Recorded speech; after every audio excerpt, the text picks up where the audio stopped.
This is Black Woman CEO. Welcome to the only podcast dedicated to giving you the raw and real experiences of successful Black women entrepreneurs. Yes, girl, we're talking about the behind the scenes strategies of what it takes to increase in your profit, power, and purpose.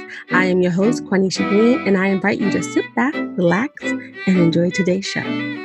Okay, we are live. Hello, everyone. This is Quanisha Green, a Black Woman CEO, and so excited to come to you today with one of our first, official Black Woman CEO podcast live. And today, our guest is Rhonda Thomas. Hey, Rhonda. Hey, I'm excited. I'm so excited too. Podcast is really dedicated to giving you the behind the scene real tips, right, of Black women who are on the rise, but as well as those who have hit those multiple 4 or 5 and 6 figures, right? And it's really to help you, right? The woman who is ready to desire to work from home or anywhere, to own your time and achieve financial freedom. So these guests are sharing the essentials, right, of what you must do, right, to get through that experience through their own lens. Because as you know, we're underrepresented when it comes to entrepreneurship. And it's so important that we get the real talk, right, and the real deal of what it takes to build a profitable and successful and impactful business. So hi, Rhonda, how are you doing today? I'm excited to be here with you, Miss Quanisha. I have been looking forward to doing this for a while. So yes, I'm ready. Just let me just go because I'm ready, my sister. Awesome. So we are doing this podcast live for the first time. So as you are listening on Facebook, we're streaming to Facebook, please leave comments. Let us know what your insights are and what's engaging you. And if you are listening to this on the podcast, because we're going to officially put it on the Black Women CEO podcast, please leave a let us know how the show impacted you and subscribe and encourage your friends to subscribe too, right? So share it along the way. So before we always get started, my first question to our guests is always who you be, but I always love to describe who they be to me. So Rhonda, you and I met, oh my gosh, was it 4 years? It's about 4 years ago through another community where I got to actually personally coach you through that community. And then we just stayed connected. And then Rhonda actually came on as a client, right? And it was so funny, y'all, how she came on because we had a one-to-one call, and Rhonda had invested at a very high level in her business. She was like, I'm so tired of these investments, but I need your help. And she was like, Quanisha, this is the last time I'm investing at this level and it needs to work. And I was like, bet. I got you. And she'll tell you a little bit about more. I know her business has shifted a bit, but she started doing these happy hours, helping women over 50 with life designs. And within just a few weeks, actually, when you did your first one, she sold out and then sold out again and then sold out again. So I kept my end of the deal when I was like, we gonna work it out. So, Rhonda and I go way back. We go way back. Yeah. And she gave me that black mama look, look, we're going to do this one more time. So I love it.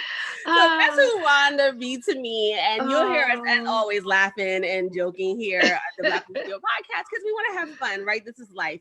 So Rhonda, let us know who you be. Can you describe yourself first beyond what you do? Okay. I am a transformational speaker and author that inspire and empower women to be their best by motivating them to think about their happy, with think being the operative word here.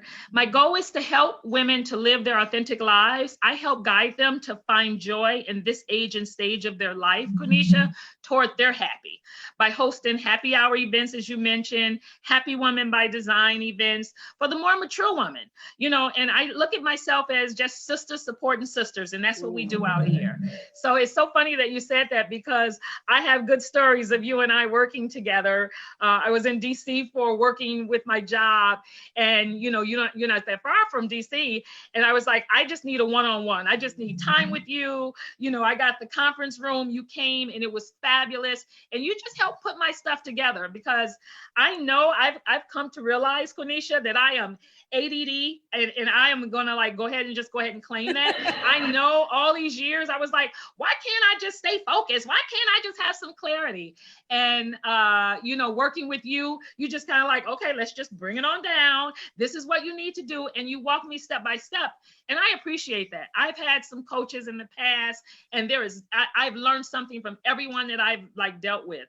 But working with you from the very beginning, I knew that this was going to be a long-term thing, Quenisha, because you just have that energy that relates to me, being an older woman, unsure of this whole social media thing. And I know that you probably have a lot of other clients that's very similar. You know, we didn't come up in that time, but you kind of walked me through it. I was putting stuff out there. I didn't know what the hell I was doing, girl. I mean, you know, some people could say she still don't know what the hell she's doing, but I was putting stuff out there, and I didn't have any like major structure. And that's what you brought to me, Quenisha. You brought me like structure. You're like, okay. And so in my writing, I'm telling you, even if you're not a good writer, guys, and you know, and I didn't did the degree and the master's degree and all that, but and always had help. Even if you're not a good writer, I would sing Quenisha's stuff, and it's so cute because it would be just so kind, and you'd be like, well, maybe if you phrase it like this. And so I was like, could you just like do it for me? And I was like, you should think about doing copywriting too, baby, because I start getting so much more. And I'm not just blowing this for us being on here. It's my truth. And you know, I've said that to you in testimonials. I start getting so much more people watching me and looking at me and paying attention to me when you start helping me with my copyright. That's the privilege of VIP, y'all. And I didn't pay her for this endorsement. This is all free, right? This is all free. Exactly. So it was worth it, you know? So yeah. There's nothing like working with someone that you feel comfortable with.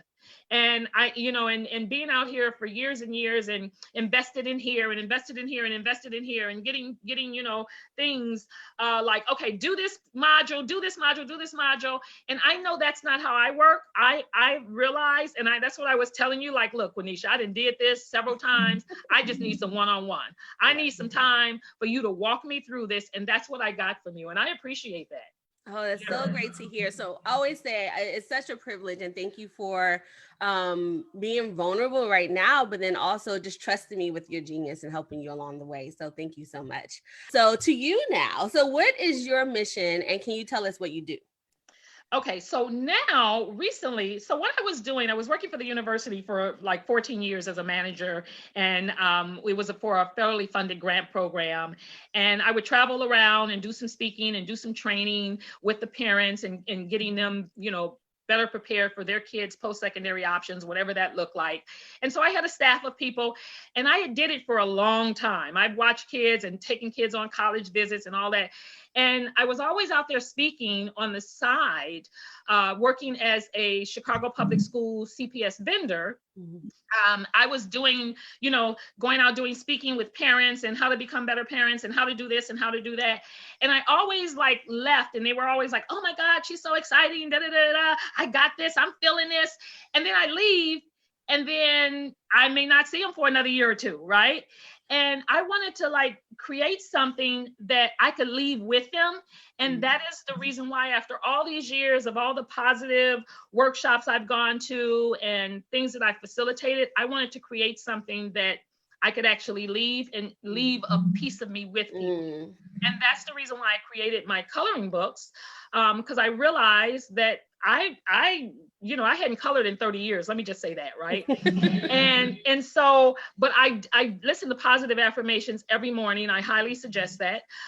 Listen to positive podcasts, things of that sort, because especially in this time with, you know, all of the stuff that's on the news, we can get like inundated so much, Quenisha, as you know this, to the point where, you know, I was telling someone, I said, I was watching news all the time, constantly, MSNBC, CNN, just constantly, right, my husband and I said, you know, every time they said that these are some of the symptoms I had, I start feeling them. Like, is my throat hurting? I'm feeling like, wait a minute, am I feeling chills? And then I couldn't tell whether or not those were chills from, you know, post, you know, menopause or chills from the virus. Did I catch it? So I was just, you know, like overwhelmed. And so I really had to step back from watching so much of that negativity and get back into what I was talking about doing with my positive world. And that's where my coloring books for adults came about.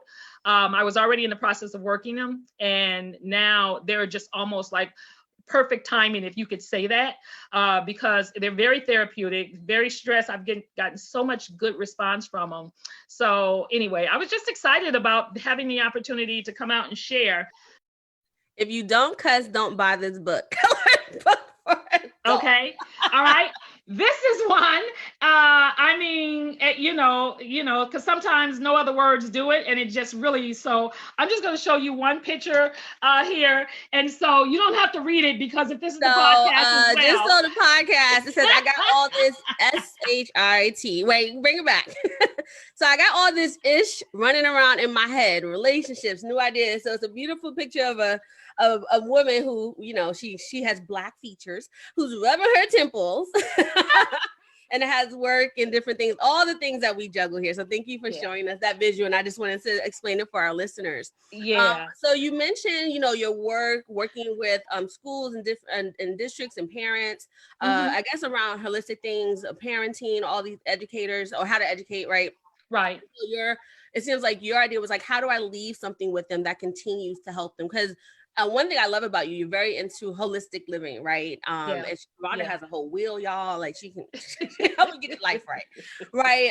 But I love that you was like, I want them to have something tangible, not just a worksheet, right? But something that can help them alleviate stress. And as of this recording, we are in the season of coronavirus, but so not to date it, but I think what you're just saying in general, like the media sensationalizes a lot. Right.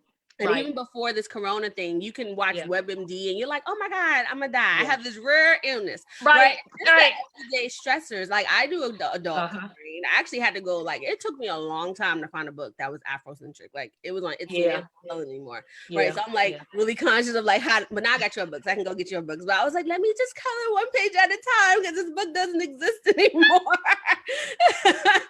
But it is a great tool to de-stress and kind of like meditative. So can you tell me more about the expertise that you brought to the books and why do you feel like it's so important?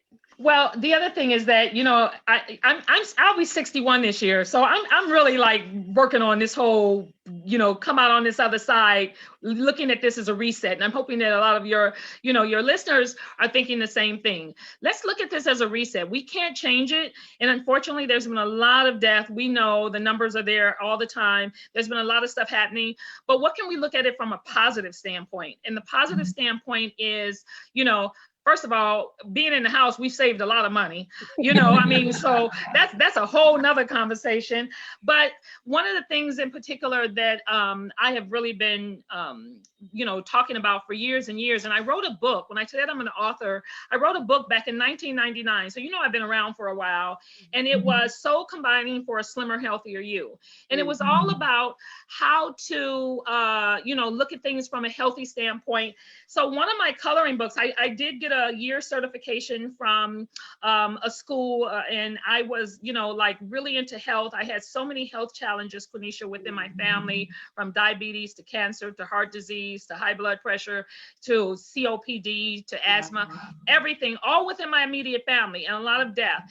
And so me being the youngest of 9, I've always been into health and wanting us to be as healthy as we can. Right. So I've been pushing this for like over 20 years. And so when I decided to come out with my coloring books, I wanted to come out definitely with the first one was health is everything and everything is health. Health is everything and everything is health, because you can have all the money, you can have the best business, you can have everything, but if your health ain't right, you can't take care of your family, you can't take care of your kids, you can't do nothing else, you can't really work. So health is everything and everything is health. So obviously I came out with a book called Health is Everything and Everything is Health. And the one thing that's in particular, and you mentioned it, is that all the images are images that I never seen. I never seen pictures that look like us in a whole coloring book. The vernacular, how we speak, it's within the journals that, that you can have an opportunity to journal in. So all of them came from workshops that I had been doing over the years. Some of the topics: start your relationship with you, 20 pages in each one. Positive affirmations, working my dream into my reality. This is my favorite one, and you can relate to this, is that when I retired last year in February, And they gave an early buyout, and I was like, I'm out of here. My husband had retired from the post office, and I said, I have been doing my own speaking for so many years. It's time for me to just go ahead and do this. And working with people like you, that encourages you to say, like, you can do this.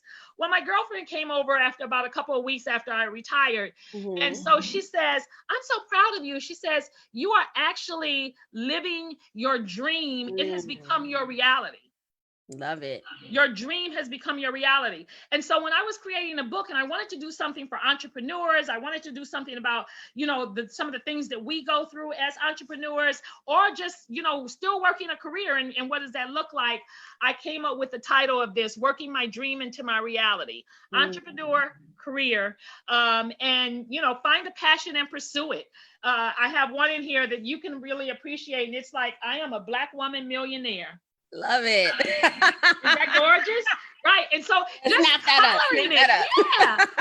I'm sending you this book. So just coloring it is like, go get your money, my sister. Love it. Love it.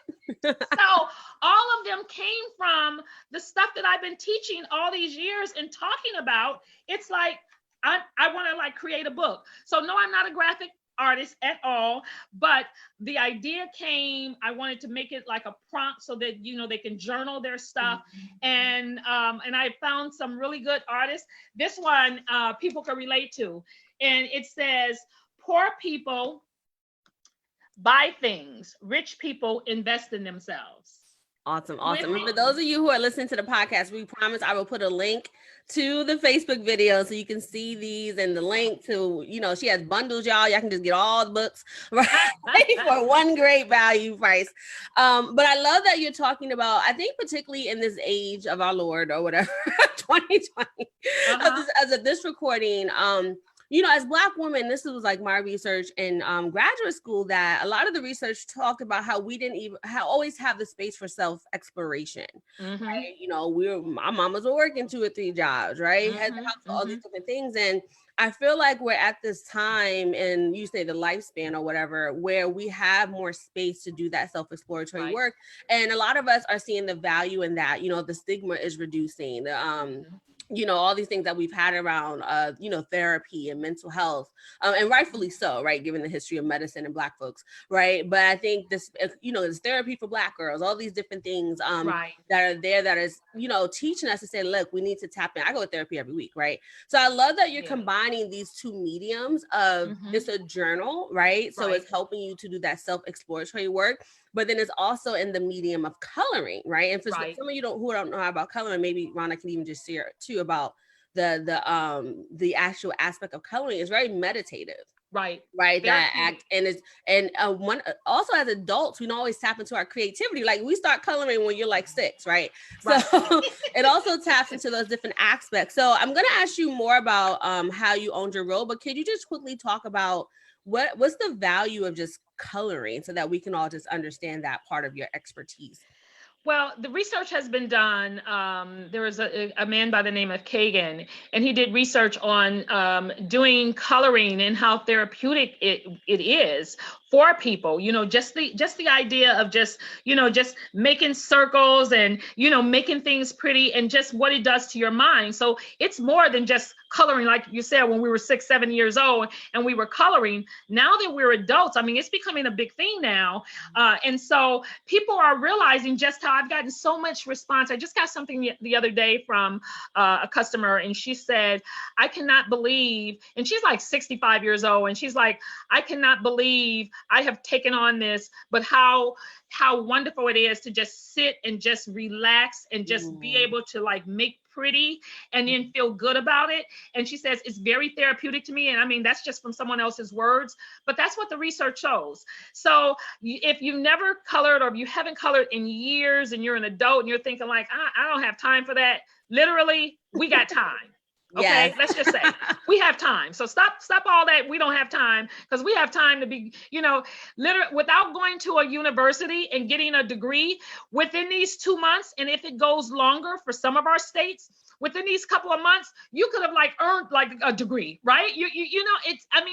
Because we kept saying, I don't have time to read. I don't have time to do that. You can learn a language within these 2 months, if you really wanted to do anything, you can work your business, especially if you're working a job. I feel like you've been working a job and you're like, I got my business, I got my side hustle on the side, and I'm going to get to it. Now's the time. Now's the time to be working this business, to figure out what you need to do, to get whatever coaching that you need. Because, I'm always still like looking to, do what I need to do to help me get to that next level. Right.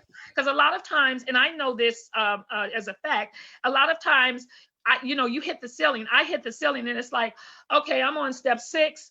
I've been on step 6 for a while. I'm trying to get to step 8.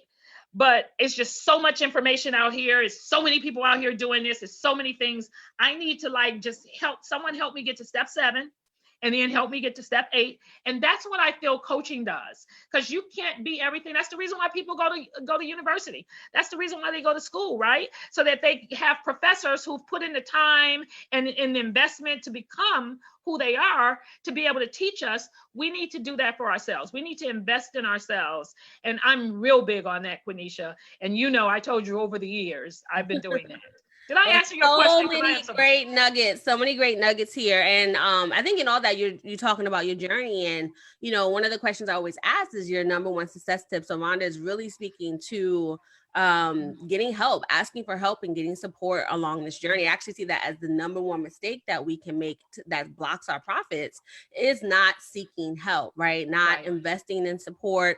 Then even ask how how that support can be unique to us and our unique needs. Like Rhonda said, like, look, I need this to work this way. I need you to come see me in person. That virtual thing ain't gonna work the whole time, right? And then also having a team around you, right? So the fact that you hired illustrators, right? The fact that you also tap into other supports, I think are a so important part of your journey. So I think you talked a lot about what transition to the business would inspire that. But what were also some of and not just with this particular project, you've been in business, like you said, for a while. What were some of your early challenges that you faced, and how did you overcome them?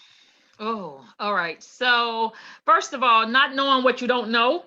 You think you know some stuff, and you're like, I really don't know nothing about this. Even before the coloring books, because I just started this in October when I started creating these, and so really just getting them launched. But I think that just going out here speaking, when I wrote the book, I was doing a little speaking and doing a little of that. I've always felt comfortable getting up there, just being my authentic self, and I'm real big on one of the things that I've noticed, and I've been talking a lot about like not judging. We judge so much because we look at people and we're like, they're not doing it how I think they should be doing it. So I'm going to judge them. And we need to check ourselves, that check yourself before you wreck yourself. So I'm really working on that, not judging. But I think in my earlier days, because I've been doing it for a while, I was telling someone, Quenisha, that I was listening to Les Brown and Anthony Robbins when I was 17 years old. Okay. And now I'm 60. So you get the idea. I've been around in that positive mindset for a while. I just couldn't figure out the vehicle. And that's why me trying to do coaches and things of that sort, I couldn't find the vehicle of which one that I wanted to ride with, because I know I had all these good ideas. I know I had people who wanted to be part of what I was doing. Right. But I think one of the challenges more so has been seeking help. And just realizing that I couldn't do it all by myself, even though I had all the ideas, as I said, and I was like all over, I needed to have someone to say, all right, let's just bring it on in. Let's just get it together. And so that, focus. And that's what I needed. And I think I didn't start off at the very beginning doing that, because I kept saying, well, I can't afford that. Even I was working a full-time job and, making decent income, but I can't afford that. And just trying to do it myself. And I really wasn't getting anywhere. I was just kind of going around in a circle. Every once in a while, I do a little success here or there. And, but I really wasn't getting anywhere. And I think that would be the thing that I would tell anyone who's starting a business, is that you really need to realize your strengths and the things that you need help with. I don't call them weaknesses, but the things that you need help with. And then just, you have to invest in yourself. In anything that you do, you have to invest in yourself. If you get a new job and they require you to dress a certain way, you got to go out and buy the stuff to dress it, to do that. If you get a job and they're like, you can get a promotion if you, get certified in this area, or if you do this, You got to invest in yourself. And so I think that's what happens with a lot of people. They think like, I can't afford it. And I always use that line. You can't afford not to, because you can be turning the wheels and turning the wheels and turning the wheels for 2-3 years when you could have been much more successful if you would have gotten someone at the very beginning. I support everything you said, co-signing all the way. And I love that you talked about the cost, right? Sometimes we don't think about the cost, not just of the money that we could be making that we're not making because we didn't get help, right? But that, yes, your time investment, right? That emotional investment, right? Those are costs to us when we keep spending, and sometimes that then impacts your confidence, right? And your belief in yourself.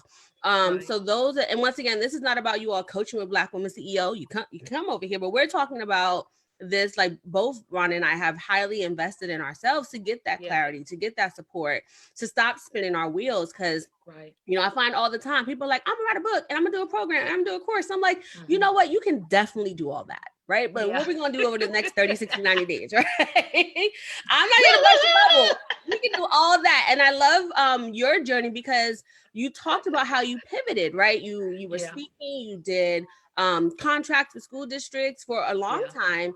And then you had another vision, right? Or an add-on vision. You're like, I want to build out this other part of my company. And you're still doing workshops and talks, right? And now it's like, hey, I want to focus on this project. So I love to have people think about, what is your purpose, right? What are the themes that are overarching? And then we can have different mediums in which we are expressing it, right? But once again, we got to build it out. Like Rhonda had to sit and make sure the coloring books were good and then test them, right? And get it out. So it takes that piloting, it takes that getting out and committing to that project for some time, right? And then promoting it and marketing it. So I love that you talked about these different aspects and the supports that you got along the way and the mindset shifts that you had to make in order to do that. And I love the connection, the analogies you made to our, like, because we all have that traditional work experience, right? As a basis. So I love that you made those connections so people can expand perhaps their thinking and worldview and mindset around that paradigm shifting.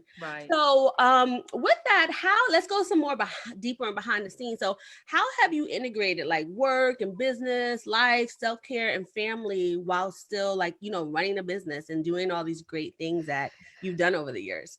I am smiling big time. And you know, the reason why is because I showed you, I have 7 books. Now I have 8, because I did have one in Spanish that's been done in Spanish, but I have 7 books and I only showed you 5, but I want to show you this one. And it's all about me, self-care. All right. It's all about me, self-care.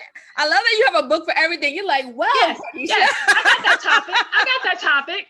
So I'm real big on us taking care of ourselves. But one of the things that I thought about, and I think this kind of answers your question too, is that what I was realizing, Quenisha, is that I was basically like looking at other people like, oh, I couldn't do it as good as them. Oh, look how they do it. Oh, look how they do that video. Oh, I'm not smart enough to do it. And we compare ourselves a lot of times. And so we sometimes will never get out there because we're so scared that we're not going to be as good as this person, or and that goes back to like, stop judging and just be the best you can be. Learn what you need to do. And so a lot of my coloring books, they all speak to that. You know, it's about mindset changes. It's about, personal development in all kind of different areas, whether or not it's your health. I was talking to someone about, like, you can come home and your house is a hot mess and you don't want to walk in the door because you're like, I got dishes I ain't done. I got, I got laundry that's about to walk itself to the damn laundromat. You got all this stuff that you have going on in your life. And how do you pull it all together and still stay sane? So how did you do that? So do you have any examples that you can give from your life what did that look like for you to actually handle that and balance that for yourself? So the one thing is that as I've gotten older, so I have a son, and he's 36 years old and he's living in another state. That's a beautiful thing for all of you all who have young kids. So he lives one day I'll have that. He's doing well. He's somewhere else. And my husband is, kind of like back and forth. All of us have older parents. My mom is still living at 95. And his mom is living, his father just died last year. So I say that to say, one of the things is that when you're in a relationship for a long time, you feel like I'm here. I ain't going nowhere, but I need to do this. And Mm. so that's one of the things that I think that a lot of women feel like they're feeling torn because they got relationships. They may still have their kids at young ages. They have, they're trying to like work. They're doing a hustle for their side job, or they're working a full-time job. It can be overwhelming and it can be stress. And just like I said, when you walk into the house and your house is jacked up and you're feeling like, oh my God, I don't want to do anything. And it can depress you. Well, coloring can help with that. Well, what else supported you in helping you to not? So it sounds like, your husband was understanding and allowing, not so much he allowed you, but you all talked about the space. Right. Nobody needs to allow us, right? Like talked about the space that you needed to work on your projects. But, what else helped you? Was it just setting those boundaries? Did you have a babysitter? Did you do your mantras in the morning? So just trying to get an idea of like practical things that you did that the listeners, like really that behind it, like what did Rhonda's life look like? Well, what my life looked like now, and that's kind of where I was kind of saying, what my life looked like now with a son that's grown and out of the house, and, a husband that's, comfortable in his own skin and what he needs to do, that I don't need to like focus on that. And I totally got you. Ain't nobody allowing nobody in this day and age and time. So I heard you.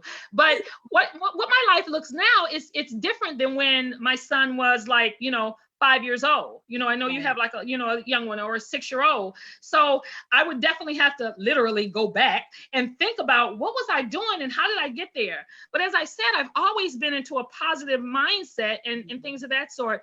I did Mary Kay for years. I was a sales director, won the car, the whole bit, and had a group. So I've always had support in that sense. A lot of women I know when, I'm thinking younger, I always had support. I come from a large family. So my nieces, I have a niece who's like 55 years old. You know what I'm saying? So, I've always had the support of my family and my significant other, my significant other, my husband now, was a great stepdad when I divorced my kids thing.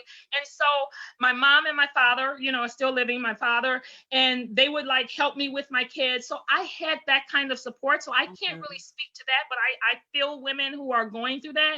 But getting some help, I know you've heard that.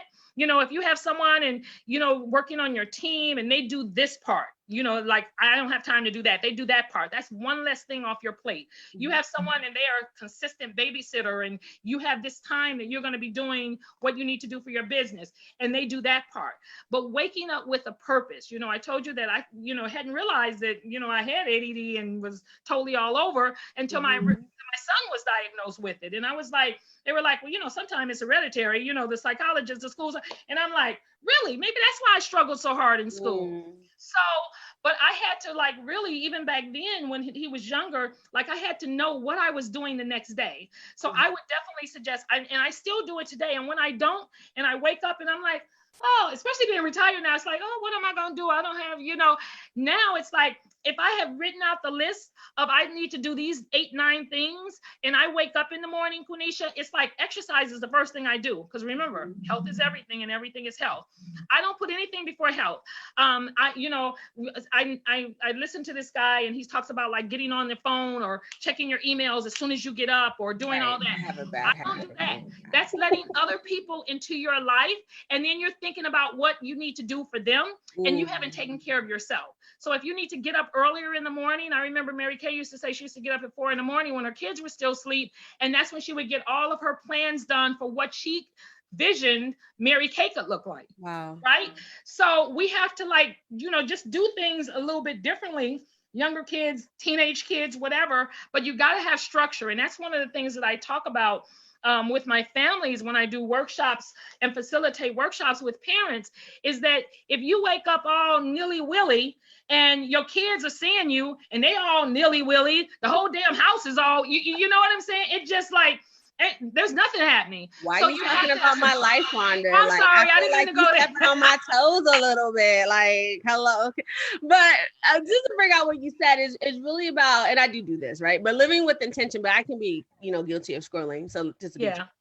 But I love this idea of like, you were very intentional and then you became conscious that you did have somewhat of, let's just call it a health condition, right? And that you had to, for lack of a better word, compensate for that, right? And so I think either way, if you don't have a health condition, it's just that level of awareness of what are our strengths, what are our challenges, and then what do we need to do to get what we need to get done, right? So you was getting up earlier. I mean, it sounds like you built your business around your life, right? So you Right. had that foundation of here's my self-care, here's my routine, here's my child's routine, right? And then how am I building the business part around that? And then I also want to pull out, because I find that the reason I want to pull this out is because some of us don't actually ask for help from our families, even if we have access to it. So I really wanted to pull that out, because sometimes it goes to the asking for help, if I'm vulnerable about it, or what they're going to say if I say I want to work on my business, or I always say, you could just say you have a commitment and ask somebody to babysit. They don't need to know what you're doing in those 2 hours. Right. Exactly. I love that you were vulnerable enough, or I don't know if it's comfort or vulnerability. Maybe you can explain what that was, but to say, hey, cousin, hey, niece, I got something to do.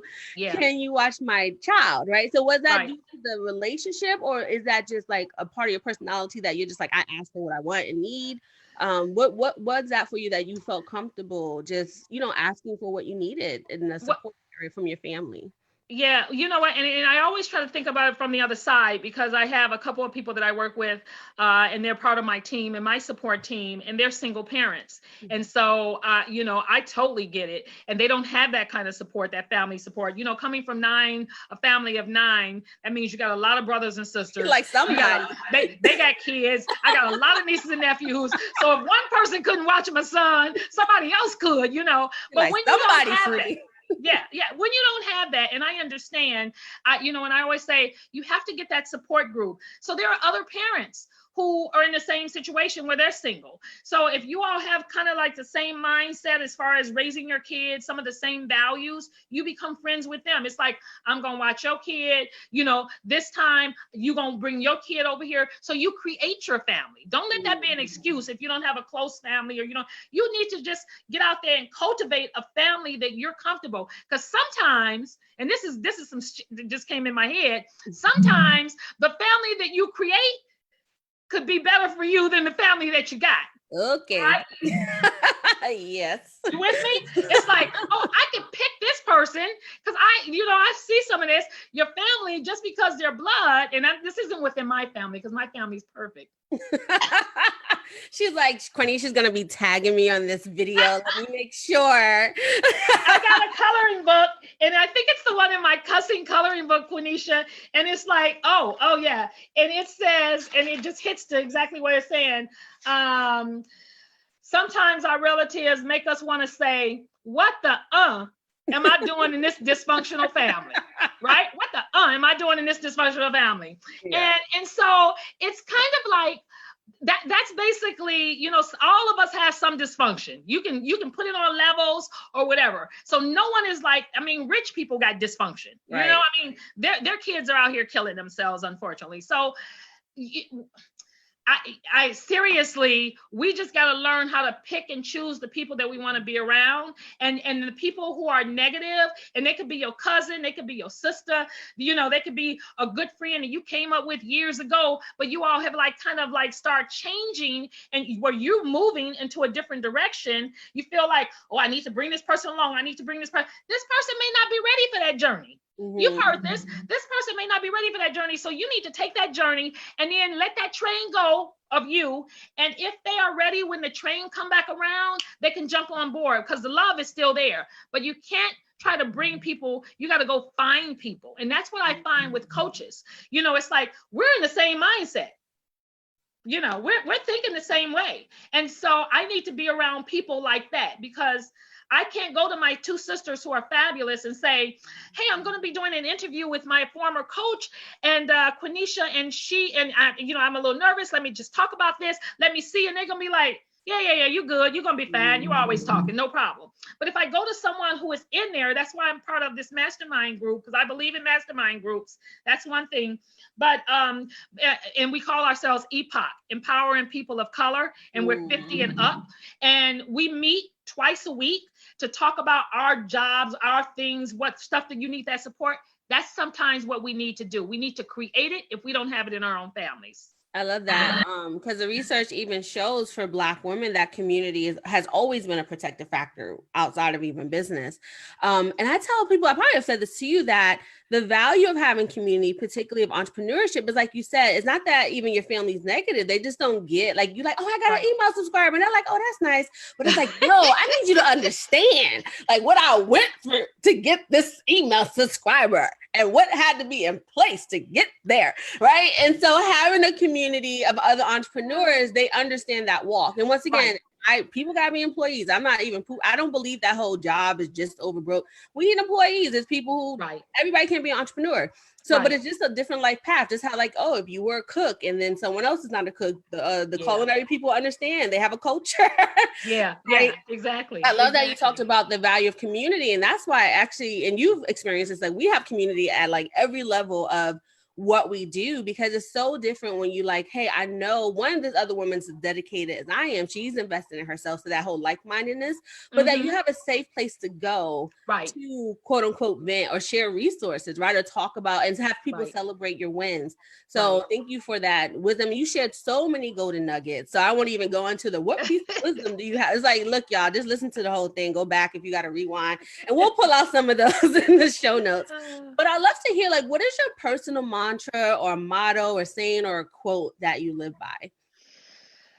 Well, because I do a lot of work with facilitating workshops for parents of our students, because, I used to always say that I could talk to a kid when I was working in the school system. I could talk to a kid till I'm blue in the face about like, you're smart, you're capable, you can go to college. I see the potential in you. You can do this. And then they can go home to their parent and their parent is saying, you stupid, you don't know nothing, you just like so-and-so, and so who are they going to listen to? The person in their school, like counseling with them, or the parent who's supposed to love them and saying negative shit, right? So I say that to say, I went there and then the train of thought left. But the question that you were asking me was more of your mantra, motto, or saying. Right. Thank you. So the mantra, girl, and I don't know what that is. That's just like menopause. That's just been going for a long time. But anyway, the mantra that I always use when I'm working with parents, that was the reason why I brought up that analogy, is that, I love Maya Angelou, her quote, and I use it all the time. And it says, your parents did the best they could with what they knew. When they knew better, they did better. And so hopefully, and a lot of times we don't get the opportunity to have a parent that, is still learning. A lot of people, I came up with, watching the Oprah show, now it's Dr. Phil, Mr. Feel Good and all of these other shows or whatever. But, I had the opportunity, me living in Chicago, I was going to the show all the time. It was easy to get tickets. It was like she was looking for people to come. One of my girlfriends was on the panel and we talked about single womanhood and, being a single parent. And so we wrote a proposal to be on the show. And so she was on the panel, I was in the audience, but I got a chance to talk about that, on the Oprah show about being a single parent and how hard it was. So all of these things is all about like our parents sometimes feel like, I'm not a good parent. This is that, but we do the best we can with what we know. If you didn't come from it, how you getting it? So that's why I always say, get out there and seek and find people who you admire. I always say a lot of people throw a lot of it on the wall. I throw a lot of it on the wall, and some will stick. And you will say, when I leave from that workshop or facilitating something, you'll say like, oh my God, that was good. I'm going to use that with my family and I'm going to put it in my pocket tonight. Some will fall off the wall and you're like, crazy as hell. I ain't doing that. Right. Right. I mean, so everyone is different, but I truly believe in, we can't go back in the past and change who our parents were or all of that, because my mother wasn't perfect and she's still not perfect. At 95 years old, I still see crazy stuff, but I have found other people. I mean, there's good stuff about my mom, obviously, but always take the good. That's my line. This person is doing this really well as far as being a parent. I like the way she does that. I'm going to put that in my pocket and use that with my kid. Oh, this person is doing really good as her career. I like the way how she's been doing that. I'm going to put that in my pocket. And if you take the good from all the stuff that you learn, guess what? You already have good in you. it becomes who you are. And that's what, it's all about. So take the good, you can't go back and change the past. Try to be the best you can, and you're learning more. Parents that show up has students that go up. I always say that, but you're learning more as a parent because you are out here learning the skills, watching the TED Talks, listening to how to be better, doing that. So it's making you a better person. Take the good, and before you know it, you have created who you were supposed to be. Not like your mother's kid. You are creating who you want to be by being the best person that you can be. I love it. Take the good. And like you said, if we kind of see the good intention from our upbringing, that, for many of us, our parents tried. And for some of us, like I had a hot mess mother, right? But like, but I had a great grandmother, right? And of course, they don't do everything perfectly, or you got like, sometimes disciplined in a certain way, right? And so like knowing that they did the best they did. And also we don't have to hold on to some of the things that we learn. Like, as you know, one of the foundational things we do here at Black Woman CEO is that money mindset makeover. Like, you have to examine what were you taught about money, and even the socialization that you had. And it's not bad, but just understanding in what context. And like you said, we can make different decisions as an adult. And I think we even said, like, you're like the cultural attaché of your family, like to go out and have worldly experiences and to seek and be in communities and resources, or even to travel. It helps you to grow, right? Even just read a book, y'all. If you're like, I can't get an airplane like ticket, like just read a book, right? And being in these different spaces allows you to expand your worldview, and all that adds to your growth, and that you can use that experience, elsewhere in your business. So thank you for sharing that. And like you said, you have a toolbox. Just take the good. And I think one of my mentors says, like, eat the chicken and leave the bones, something like that. And I love it. She's like, look, just leave the stuff you don't need. So this was such a great interview, lots of nuggets, and we'll pull some of the quotes out so people can really see that in the show notes and different things like that. So Rhonda, how can people stay connected with you and get some of the, the coloring books so they can color their stress away and all these different stress away? Okay, so they can go to Rhonda at ronsway.com if they're interested in like seeing a little bit about who I am and this, that, and the other. That could be my email, Rhonda at ronsway.com. To go to ronsway.com, you can come up and you'll see the coloring books and you can get that. One of the things that I created also, I was telling you, is that I did the Spanish book, and I'm so excited about that. That just came out 2 weeks ago, but it's all images that look like my Latino sisters, because we are all underrepresented as brown sisters. And, we're getting out here a lot more in the political scene and all of this. But, I wanted to make sure that they can get that as well. So if they're interested in that, they can just send me an email, Rhonda at ronsway.com, because that's not within my Rhonda's shop. And just contact me, Rhonda at ronsway.com. And, let me just say, I got a YouTube channel, and I've had it for maybe about 7 or 8 years. So there's some old videos on there, and I refuse to take them down because I see the growth. And I think we need to see that. But you get a chance to know a little bit more about my personality. So go and subscribe, because I'm starting to build a little bit better by putting up more content for that. So YouTube, Facebook under Ron's Way, that's where people can contact me. Yes. And so we'll make sure all those links are in the show notes, and it's RHONSWAY.com. And particularly if you want the books, do /shop. But so then, it's Rhonda at ronsway.com, right? It's .com. But we'll make sure all that is easy in the show notes or in the blog, so you can click and go and connect with Rhonda. And I love that. At Black Woman CEO, we're focused on Black women, but we have a range of folks who just connect with us and connect with what we say in our community. So I love that you're thinking about the diversity of spaces of women who need to be represented, right? And just see themselves in meditative work, journaling work, and talking to our particular needs as Black and brown women. So thank you so much. So thank you so much for coming on the Black Woman CEO podcast. And I want to remind everyone of our motto, and you've heard it kind of echo throughout Rhonda's experience, that power is the ability to create your reality.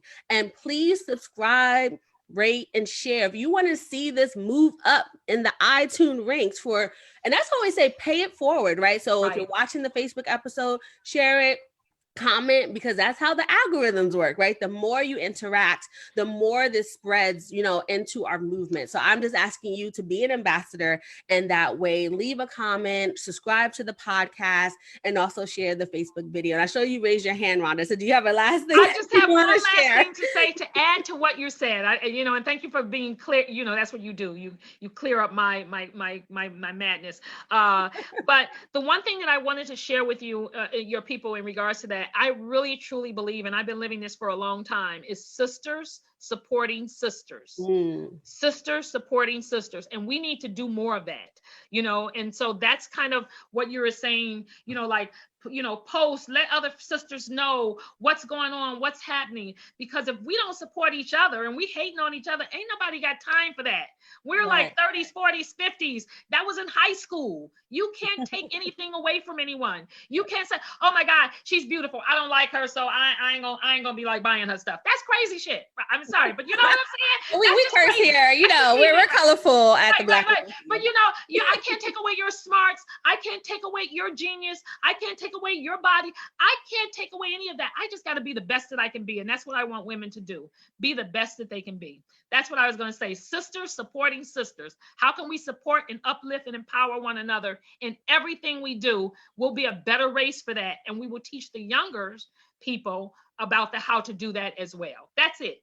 Thank you. So we're going to just leave on that, drop mic, boom, right there. So help another sister rise, as I like to say, and go ahead, subscribe, rate, like, and once again, connect with Rhonda. So definitely click the links, go on Facebook Messenger, right? Because she's obviously really awesome and has such great resources to help us with our growth and health and so many different aspects of just developing yourself and getting to know yourself. So thank you all. And once again, we did this podcast live, so I'm really excited. And so once again, our motto, power is the ability to create your reality. So go forth and be powerful, sister, and we'll talk to you soon. Oh girl, the episode stopped, but the party is not over. I want you to go ahead and subscribe, like, and rate this show. Leave us a comment sharing your takeaways. And when you're done with that, come on over to blackwomanceo.com, join our movement. And when you do that, you'll get the special invitation to join us in our community. Well, I would love to put a face to that name, girl. So this is Quanisha signing off, and I look forward to seeing you soon. Peace and love.